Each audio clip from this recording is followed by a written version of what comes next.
வணக்கம். இன்னைக்கு உங்களுக்காக கதை சொல்ல வந்திருப்பது வியல் உங்கள் சகி. இன்னைக்கு நம்ம பார்க்க போற கதையின் பெயர் தேவைக்காக பழகும் மனிதர்கள். கதைக்குள்ள போலாமா? பால் குக்கர் விசில் அடிக்க அதை நிறுத்தி சூடாக காப்பியை கலந்து எடுத்து கொண்டு வந்த பத்மாவதி வாசலில் ஏதோ சத்தம் கேட்டு வெளியே எட்டி பார்த்தாள். அவள் கையில் இருந்த காப்பியை வாங்கிய கணபதி, என்னம்மா அங்க என்ன சத்தம் என்று கேட்டுக்கொண்டு காப்பியை குடிக்க ஆரம்பித்தார். பக்கத்து பொஷன்ல புதுசா யாரும் குடி வராங்க போல இருக்கு என்று கடகடவன வாசலுக்கு சென்று வெளியே பார்த்தாள். ஒரு டெம்போ நிறைய சாமான்கள் வந்து முன்னால் நிற்க அதன் பின்னால் தனது வண்டியை கொண்டு வந்து நிறுத்தினான் ஒரு இளைஞன். அவன் பின்னால் இருந்து ஒரு பெண் கையில் 2 வயது குழந்தையுடன் இறங்கினாள். பத்மாவதியின் அருகில் வந்து நின்று அவர்களை பார்த்த கணபதி, இவங்க தான் வராங்க போல இருக்கு, சின்ன பசங்களா இருக்காங்க என்றார். ஆமாங்க, கையில சின்ன குழந்தை இருக்கு, அதை பார்த்தா நம்ம சைலு போலவே இல்லை? ஆமாம்மா, எனக்கும் அப்படிதான் தோணுச்சு என்று பெருமூச்சு விட்டு கொண்டு உள்ளே சென்று ஈசி சாரில் அமர்ந்தார். அவர் அருகில் வந்து அமர்ந்த பத்மாவதி, என்னங்க, நம்ம சுமதிக்கு போனை போடுங்க, குழந்தை எப்படி இருக்கான்னு கேட்கலாம் என்று அவர் முகத்தை ஏக்கமாக பார்த்தாள். அந்த குழந்தைய பார்த்ததும் உன் பேத்தி ஞாபகம் வந்துட்டாளா? நேற்று தானே போனை போட்டு வீடியோ காலில் நம்ம பொண்ணு மாப்பிள்ளை பேத்தின்னு எல்லார்கிட்டையும் பேசணும். இன்னைக்கு அவங்க ஆஃபீஸுக்கு கிளம்பிட்டு இருப்பாங்க, தொந்தரவு பண்ண வேண்டாம். ஆமா, அதுவும் சரிதான். நம்ம பாலுக்காவது போனை போடலாமே. ஏய், என்ன விளையாடுறியா? உனக்கும் எனக்கும் தான் வேலை இல்லை. நான் ரிட்டையர்ட் ஆகி வீட்டில் உட்காந்துட்டு இருக்கிறேன். வேணும்னா என்கிட்ட பேசு. அதை விட்டுட்டு வேலைக்கு போற பசங்களை தொந்தரவு பண்ணாத. அவ இந்நேரம் கம்பெனியில் இருப்பான். ஆமா போங்க, முதல்ல அவனுக்கு ஒரு கல்யாணத்தை பண்ணணும்.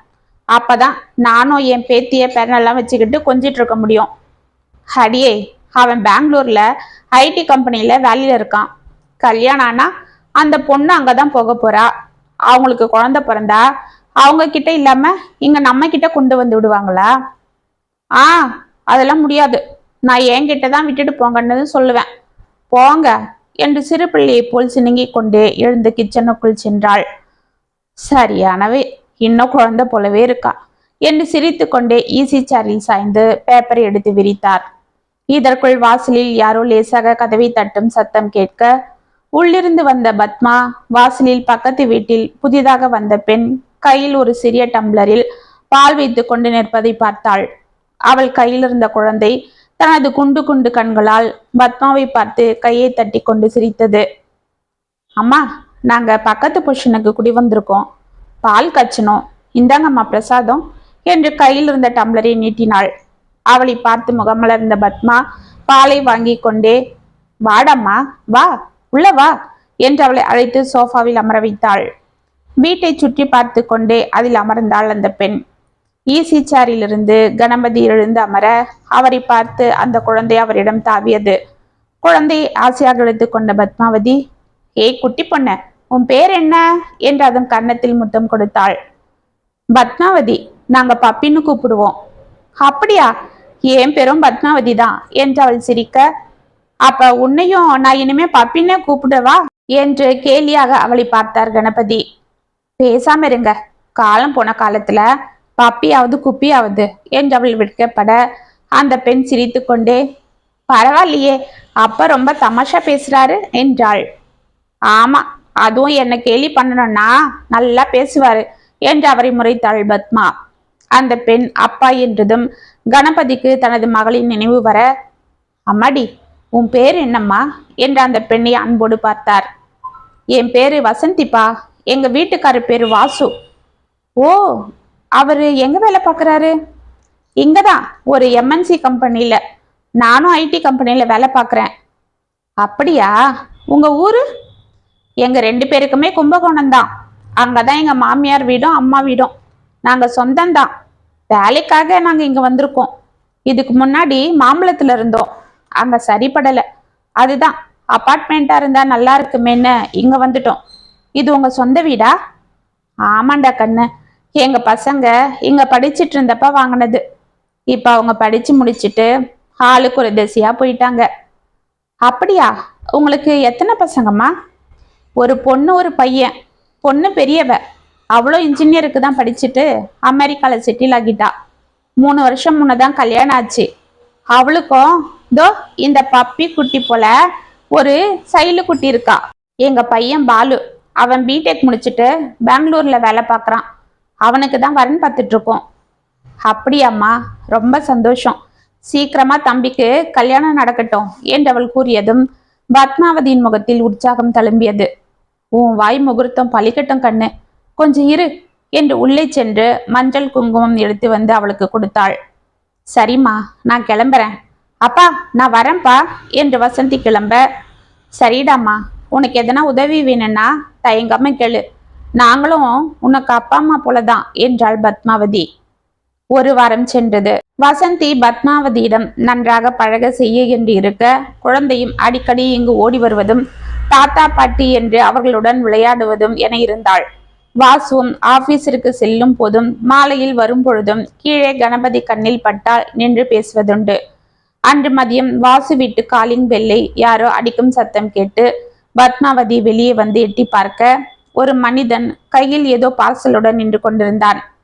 யார்ப்பா, என்ன வேணும் என்று பத்மாவதி அவனை கேட்க, அம்மா, இந்த வீட்டில் யாரும் இல்லையா? அவங்களுக்கு ஒரு பார்சல் வந்திருக்கு, சுடிதார் ஆர்டர் போட்டிருக்காங்க, பேரு கூட வசந்தி என்றான். ஓ அப்படியா, அவங்க வேலைக்கு போயிருக்காங்களே, கொஞ்சம் இருங்க தம்பி என்று வசந்திக்கு ஃபோன் செய்து விசாரித்தாள். அம்மா, ஆமாம்மா, நேற்று சண்டேவே வரோன்னு இருந்தேன், ஆனால் இன்னைக்கு வந்திருக்கா? அம்மா, ஒரு 1250 ரூபாய் இருந்தால் கொடுத்து அதை வாங்கிக்கங்க, ரிட்டர்ன் அனுப்புனா கேன்சல் பண்ணிடுவாங்க, அது ஒரு ஃபங்க்ஷனுக்கு போட்டுட்டு போக வாங்கியிருக்கேன், நான் வந்து உங்களுக்கு கொடுத்துட்றேன், நான் வேற பே ஆன் டெலிவரியில் கொடுத்துட்டேன் என்றாள்.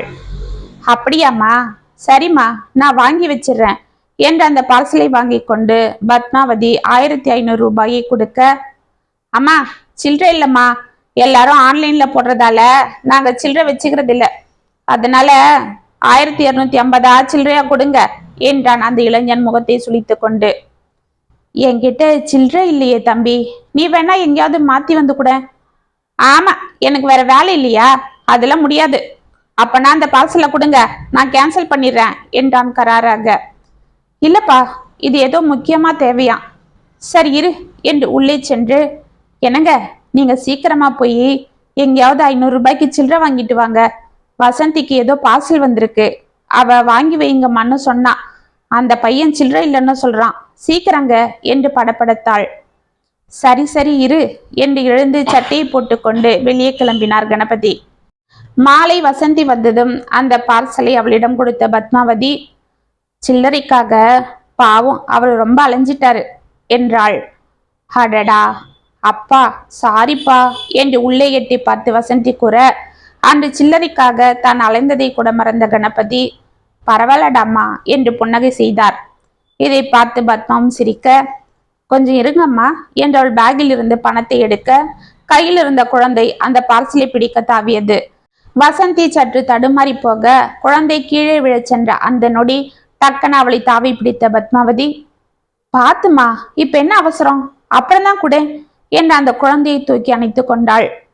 இந்த வாளு இன்னைக்கு அப்படிதான் கிரீச்சில் கூட அமக்கலம் பண்ணாலாம், அந்த ஆயம்மா மிரட்டிட்டு இருந்தாங்க போல இருக்கு, பாவம் நான் போகும்போது கூட அழுதுட்டு இருந்தா. அட கடவுளே, ஆமா, நானும் உன்னை கேட்கணும்னு இருந்தேன், குழந்தைய தினமும் எங்க கொண்டு போய் விடுறீங்க? எங்க ஆபீஸ் பக்கத்துல இருக்கிற கிரீச்ல தாம்மா, அங்கதான் ஒரு வருஷமா போயிட்டு இருக்கா. நாங்க இவளை கொண்டு போய் விடும்போது கொஞ்சம் பசங்க தான் இருந்தாங்க, இப்ப நிறைய பேர் இருக்கிறதால அவங்களால பாத்துக்க முடியல, குழந்தைங்கள அடிச்சிடுறாங்க.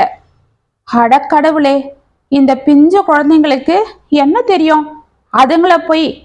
இதோ பாரு வசந்தி, உனக்கு ஆட்சேபம் இல்லைன்னா குழந்தைய இனிமே தினமும் இங்கேயே என்கிட்ட கொடுத்துட்டு போ, நானே பாத்துக்கிறேன். அம்மா, என்ன சொல்றீங்க? பாவம், உங்களுக்கு எதுக்கு சிரமம், இவ ரொம்ப வாளு, அமக்கலம் பண்ணுவா. அட என்னம்மா, குழந்தைங்கன்னா அப்படிதான் இருக்கும், எங்க பேத்தியும் இப்படிதான். என் பொண்ணு வருஷத்துக்கு ஒரு வாட்டி லீவுக்கு வந்து இங்க ஒரு மாசம் இருந்துட்டு போனா அப்ப எங்க வீட்டை பார்க்கணுமே, அப்படி இருக்கும். இப்ப பாரு, அடகு கடையில் அடுக்கி வச்ச வெள்ளி பாத்திரம் போல அப்படியே கிடக்கு, களைச்சு போடக்கூட யாரும் இல்லை. இதோ பாருமா, நீ எங்களுக்காகலாம் பார்க்காத, குழந்தைய எங்க விட்டுட்டு போ, நாங்க பாத்துக்கிறோம் என்றார் கணபதி. சரிப்பா, நாளிலிருந்து உங்ககிட்டயே விட்டுட்டு போறேன், அவரு கேட்டாலும் ரொம்ப சந்தோஷப்படுவாரு. ஏற்கனவே உங்களை பார்த்தா அவங்க அப்பா அம்மாவை பார்த்தது போல இருக்குன்னு சொல்லிட்டு இருப்பாரு. இப்போ இவளும் உங்ககிட்ட இருந்தா ரொம்ப சந்தோஷப்படுவாரு என்று அவள் மகிழ்ச்சியோடு கூற பத்மாவதிக்கும் கணபதிக்கும் சந்தோஷம் பிடிபடவில்லை. அவள் கூறியது போல் அன்று இரவு வாசு குழந்தையை அவர்கள் பார்த்து கொள்கிறேன் என்று கூறியதற்கு பத்மாவதிக்கும் கணபதிக்கும் நன்றிகள் கூறிவிட்டு சற்று நேரம் அவர்களுடன் பேசிவிட்டு சென்றான். மறுநாள் காலை குழந்தைக்கு வேண்டியவை அனைத்தும் ஒரு சிறிய குடையில் வைத்து பப்பி குட்டியை அவர்களிடம் விட்டு விட்டு சென்றனர் இருவரும். பப்பியும் கணபதியிடமும் பத்மாவதியிடமும் நன்கு ஒட்டி கொண்டாள். கணபதி அவளை தனது வண்டியில் வைத்து மாலையில் ஒரு ரவுண்ட் சென்று விட்டு வர அது நன்றாக பழகி போன பப்பிக்கு மாலையானால் சிறிய சாரை போட்டு அதில் ஏறி அவரது வண்டி சாவியை எடுத்து கையில் வைத்து கொண்டு தாத்தா வண்டி, தாத்தா வண்டி என்று அவரிடம் தாவுவாள். இதை பார்த்து கணபதிக்கு சந்தோஷம் எல்லையை மீற ஆண்டவள் செய்வதை எல்லாம் பத்மாவதி வசந்தியிடம் கூறி மகிழ்ந்து கொண்டிருப்பாள். வசந்தி கொடுத்து விட்டு போகும் பிஸ்கட் பால் தவிர அவளுக்கு வேளாவெளிக்கு பருப்பு சாதமும் காய்கறிகள் வேக வைத்த சூப்பும் விதவிதமான பழங்களும் என தனது பேத்தியைப் போலவே அவளுக்கு ஊட்டி ஊட்டி வளர்த்து கொண்டிருந்தனர். பப்பியும் நாள் முழுக்க பத்மாவதியின் முந்தானையை பிடித்து கொண்டு பாட்டி பாட்டி என்று திரிவதும், மதியம் அவள் அருகில் படுத்து கொண்டு கதை கேட்பதும், பிறகு அவளது மடியிலேயே தூங்கி விடுவதும் என இருக்க, மாலை தனது தாய் வந்து அழைத்தால் அவளிடம் செல்லாமல் பத்மாவதியை இருக்க அணைத்து கொண்டு அவளுக்கு போய் வரும்படி டாட்டா கூறுவதுண்டு. இதை பார்த்து பத்மாவதியும் கணபதியும் சிரிக்க, ஏய் வாலு, அப்ப உனக்கு அம்மா அப்பா வேண்டாமா? தாத்தா பாட்டிக்கிட்டே இருந்துக்கிறியா? சரி, இங்கே இரு என்று அவளை செல்லமாக மிரட்டுவாள் வசந்தி. ஊருக்கு பாலு வந்தால் அவளிடம் மாமா மாமா என்று அவள் ஒட்டி கொள்ள பாலுவும் ஊரில் இருக்கும் வரை அவளை வெளியே வண்டியில் வைத்து சுற்றுவதுண்டு. ஊரில் இருந்து தனது மகள் பேத்தியுடன் வர ஷைலுவும் பப்பியும் பொம்மைகளை வைத்து கொண்டு அழகாக விளையாடி கொண்டிருப்பதை பார்த்து பத்மாவதியும் கணபதியும் பூரித்து போவர். எப்பொழுதும் தனது மகள் பேத்தி அழைத்து கொண்டு ஊருக்கு செல்லும் போது பத்மாவதி அழுது அமக்கலம் செய்வதுண்டு. ஆனால் இந்த முறை பப்பி அவர்களுடன் இருப்பதால் அவ்வளவாக அவள் அழாமல் சந்தோஷமாக அவர்களை வழி அனுப்பினாள். இப்படியே ஒரு வருடம் உருண்டோட அன்று காலை குழந்தையை கொண்டு வந்து விட வந்த வசந்தி, அம்மா இன்னும் 2 நாள் தான் உங்களுக்கு இவளை பாத்துக்கிற வேலை, அப்புறம் இருக்காது என்றாள். பத்மாவதிக்கு முகம் டக்கென மாற உள்ளிருந்து இதை கேட்டுவிட்டு கணபதியும் அங்கு வந்தார். என்னம்மா, என்ன சொல்ற? ஆமாம்மா, எங்க வீட்டுக்காருக்கு ஆபீஸ்ல லோன் சேங்ஷன் ஆயிடுச்சு. இன்னும் எத்தனை நாளைக்கு தான் வாடகை வீட்டுல இருக்கிறது? அதுதான் நாங்களும் இங்கேயே வெங்கடேஸ்வரா நகர்ல அபார்ட்மெண்ட் வாங்கிட்டோம் என்றாள். எதுமா, அந்த விவி பிளாட்ஸா என்று கணபதி சற்று அதிர்ச்சியோட கேட்க, ஆமாப்பா, 2 BHK தான். அண்டர் கன்ஸ்ட்ரக்ஷன்ல இருந்ததால இப்பதான் வேலை முடிஞ்சுது. அதுதான் நாளன்னைக்கே சிம்பிளா கிரகப்பிரவேசம் செஞ்சுட்டு அங்க போயிடலான்னு இருக்கோம். 1 மாசம் அப்பா அம்மா வந்து இருப்பாங்க. அப்புறம் அவங்க கிளம்பினதும் பாப்பாவை ஸ்கூல்ல போட்டுடலான்னு இருக்கோம் என்று கூறிக்கொண்டு அங்கு வந்தான் வாசு. அப்படியாப்பா, ரொம்ப சந்தோஷம் என்றார் கணபதி. பத்மாவதி எதுவும் பேசாமல் அமைதியாக இருந்தாள். 2 நாட்களில் அவர்கள் புது வீட்டிற்கு குடியேற கிரகப்பிரவேசத்திற்கு சென்றிருந்த கணபதியும் பத்மாவதியும் கிளம்ப குழந்தை பப்பி அவர்களை பார்த்து தாவிக்கொண்டு ஓடியது. அதற்குள் வாசுவின் தாய் அவளை எடுத்துக்கொண்டு உள்ளே சென்றாள். பத்மாவதி ஏக்கமாக கணபதியை பார்க்க அவர் அமைதியாக அவளை அழைத்து கொண்டு புறப்பட்டார். 1 வாரத்தில் அவர்கள் சாமான்களை எல்லாம் எடுத்து கொண்டு புறப்பட வாசலில் நின்று குழந்தையை வைத்து கொஞ்சி கொண்டிருந்த பத்மாவதியிடம், அம்மா, ஹவுஸ் ஓனர் வந்தா சாவியை கொடுத்துடுங்க என்று சாவியை கொடுத்து விட்டு குழந்தையை வாங்கி கொண்டாள். சரிம்மா என்று அமைதியாக அவள் குழந்தையை கொடுக்க, அம்மா என்னம்மா ரொம்ப டல்லா இருக்கீங்க? ஒன்னும் இல்லடா, குழந்தை எங்க கிட்ட நல்லா பழகிட்டா, அவளை விட்டுட்டு என்று கூறிய பத்மாவதி டக்கன குரல் கம்ம அமைதியாகினாள். ஏய் பத்மா, பேசாம இரு, குழந்தைங்க கிளம்பும் போது என்று அங்கு வந்த கணபதி, அம்மாடி பார்த்து பத்திரமா போயிட்டு வாங்கம்மா, குழந்தை பத்திரம், அடிக்கடி போன் போடுங்க என்றார். கண்டிப்பாப்பா. ஏய் குட்டி, தாத்தா பாட்டிக்கு பாய் சொல்லு. உங்ககிட்ட நல்லா ஒட்டிட்டு இருந்தா. இனிமே இந்த 1 மாசம் இவளை சமாளிக்கிறது எங்க மாமியாருக்கு கொஞ்சம் சிரமம்தான் என்று சிரித்தாள். சரிம்மா, நாங்க போயிட்டு வரோம், கவலைப்படாதீங்க. உங்களை விட்டுட்டு போறது எங்களுக்கும் கொஞ்சம் சிரமமா தான் இருக்கு. இங்க தானே பக்கத்து ஏரியால வீடு, நீங்க அடிக்கடி அங்க வரணும், நாங்களும் குழந்தைய கூட்டிட்டு வரோம் என்றான் வாசு. இதை கேட்டு பத்மாவதிக்கு சற்று நிம்மதியாக, கண்டிப்பா வாங்க கண்ணுங்களா என்று அவர்களை வழி அனுப்பினாள். ஒரு வாரம் சென்றது. பத்மாவதி வீட்டில் தினமும் பப்பியை பற்றியும் அவள் செய்யும் குறும்புகளை பற்றியும் புலம்பிக் கொண்டே இருக்க, கணபதிக்கு குழந்தை ஞாபகம் ஒரு புறம் வேதனையை கொடுக்க, அதைவிட பத்மாவிற்கு எப்படி ஆறுதல் கூறுவது என்று கவலையும் சேர்ந்து கொண்டது. அன்று காலை தனது கணவருக்கு டிஃபனை பரிமாறிய பத்மாவதி, என்னங்க, அவங்க போய் 10 நாளாச்சு. இங்க இருக்கும்போது அம்மா அப்பான்னு எப்படி பாசமா இருந்தாங்க, இப்ப வந்து ஒரு 8வது எட்டி பாக்குறாங்களா பாருங்க, குழந்தை எப்படி இருக்கோ என்னவோ, ஒன்னும் புரியல என்றால் சலிப்போடு. இருமா, அவங்க மாமியார் இருக்காங்க, அவங்க குழந்தைய பார்த்துட்டு இருப்பாங்க, அவ நல்லாதான் இருப்பா. 1000 இருந்தாலும் அவங்க குழந்தாச்சே. அதுவும் இல்லாம புது வீடு எல்லாம் எடுத்து வைக்க செய்யன்னு அவங்களுக்கும் வேலை சரியா இருக்கும். 2 பேரும் வேலைக்கு போறவங்க வேற. ஆமா ஆமா, ஒரு மாசம் ஆனா எல்லாம் செட்டில் ஆகிடுவாங்க, அதுக்குள்ள அவங்க மாமியாரும் போயிடுவாங்க, அப்புறம் வராங்களோ என்னவோ என்று அவளே சமாதானம் கூறிக்கொண்டாள். 2 மாதங்கள் சென்றது. பக்கத்து போர்ஷனில் ஹவுஸ் ஓனர் வீட்டை ஏதோ ஆல்ட்ரேஷன்கள் செய்து பெயிண்ட் அடிக்க அந்த வேலைகள் இத்தனை நாட்கள் நடந்து முடிந்தது. அன்று காலை பேங்கிற்கு புறப்பட்டு கொண்டிருந்த கணபதி வண்டி சாவி எடுக்க அவருக்கு பப்பி நினைவுகள் வந்தது. என்னங்க, ஏதோ யோசனையிலே இருக்கீங்க?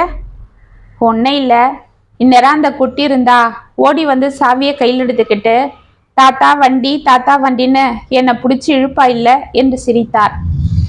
என்னத்த போங்க, நாம தான் அவங்கள நினைச்சிட்டு இருக்கோம். ஆனா பாருங்க, 2 மாசம் ஆகுது, அந்த பசங்க நம்மள வந்து எட்டி கூட பார்க்கல. அடிக்கடி வந்து பாக்குறோன்னு சொன்னாங்க, ஒரு போன் கூட போடல பாருங்க. அதெல்லாம் அப்படிதான் பத்மா, அவங்கெல்லாம் காரியவாதிங்க. என்னங்க சொல்றீங்க? ஆமாம் பத்மா, நேத்து கூட நான் அந்த வாசுவை கடத்தெருக்கிட்ட பார்த்தேன். வண்டியில போயிட்டு இருந்தான், என்னை பார்த்துதான் இருப்பான், ஆனா வண்டியை கூட நிறுத்தாம கவனிக்காதது போல போயிட்டு இருந்துட்டான் என்று பெருமூச்சு விட்டார். என்னங்க சொல்றீங்க, நம்ம வாசுவா? அடியே, நாம தான் இன்னும் அந்த பசங்களை நம்ம பசங்களா பாக்குறோம், ஆனா அவங்க அப்படி இல்லம்மா. ஏங்க, அவங்க அப்படியே நடந்துக்கிறாங்க? பத்மா, இங்க இருந்த வரைக்கும் நம்ம அவசியம் அவங்களுக்கு தேவைப்பட்டது, நல்லா பாசமா பழகினாங்க. இப்ப நம்ம தேவை அவங்களுக்கு இல்ல, அதனால நாம யாரோ ஆகிட்டோம். இதுதான் உலகம். இங்க யாரையும் பழகிறத வச்சு நாம அவங்க மேல பாசம் வச்சு ஏமாந்துடக்கூடாது. எதுவுமே ஒரு அளவோட தான் நிறுத்திக்கணும், அப்பதான் பாதிப்பு இருக்காது.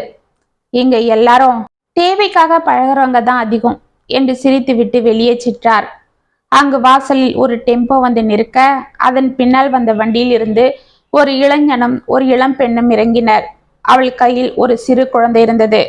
அந்த பெண் பத்மாவை பார்த்து விட்டு கடகடவன் அவளிடம் வந்து, அம்மா, என் பேரு லதா, நாங்க இங்க புதுசா குடி வந்திருக்கோம் என்று கூற, பத்மாவதி கணபதியை அமைதியாக பார்த்தாள். இத்துடன் தேவைக்காக பழகும் மனிதர்கள் கதை முற்றும். உங்களுக்காக எழுதின இந்த கதை உங்களுக்கு பிடிச்சிருந்தா கமெண்ட்ஸ்ல சொல்லுங்க, லைக் பண்ணுங்க, ஷேர் பண்ணுங்க, மறக்காம சப்ஸ்கிரைப் பண்ணிக்கோங்க. மீண்டும் நாளைக்கு வேற ஒரு சுவாரஸ்யமான கதையோட உங்களை சந்திக்கிறேன். அது வரைக்கும் இனிப்பிலே இருங்க. இப்படிக்கு வியல் உங்கள் சகி.